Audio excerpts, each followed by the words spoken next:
Hello, I'm Thomas from Wizard Wand Music 2, and tonight I'm going to spotlight the band Bloodrock, and we're going to spotlight the album Bloodrock 2.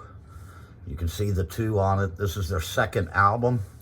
They're out of Fort Worth, Texas, and the lineup is Jim Rutledge, lead vocals, lead Pickens, lead guitar, Nick Taylor, rhythm, guitar, and vocals, Eddie Grundy, bass and vocals, Steve Hill, keyboards and vocals, Rick Cobb, drums.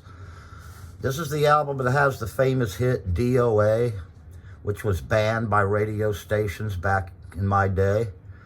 It's a song about 2 airplanes colliding in the air.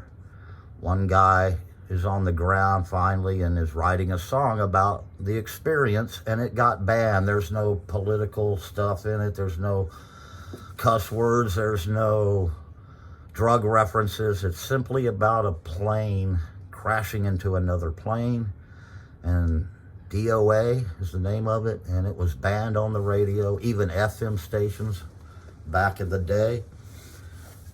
So just wanted to point that out. Also, already have said that this is their second album. On the first album, the singer Jim Rutledge played drums and sang. They turned from a 5-piece to a 6-piece band when they made Bloodrock 2. And Rutledge took over for drums, as I said, and Rick Cobb, I think it's this guy right here. Rick Cobb came in as the new drummer and stayed with them from then on. But it's basically the same lineup as their first album. Good rock album. You can compare it to Black Sabbath. It's a heavy type rock, searing lead guitars. He's one of the most underrated guitarists that nobody hardly mentions his name, but Lee Pickens can really smoke on the guitar. So if you get a chance to check out Lee, check out the guitar work on this album. Now, having said all that, I guess I'll just run down the tracks for you. It starts out with Lucky in the Morning. It's kind of a hard rock song, not too heavy, about 5 minutes and something long, a few seconds long. Great song. The next one is track 2 would be Cheater. That song is really interesting. It's written in 3 parts almost. There's 3 parts to it that you can distinctly tell when you listen to it. Gets pretty heavy toward the end. Track 3 is Sable and Pearl. Clocks in at about 4:12. It's got this lighter feel. Still's got that heavy rhythm section, but a lighter feel to it. And then one of the better songs is Fallen. Clocks in at 4 minutes exactly. Track number 4. One of the best tracks on here that I like. And it's followed by number 5, Children's Heritage. Also a heavy rocker. Kind of similar to Fallen, but a real good rocker. And Children's Heritage is only about a 3.5 minute song.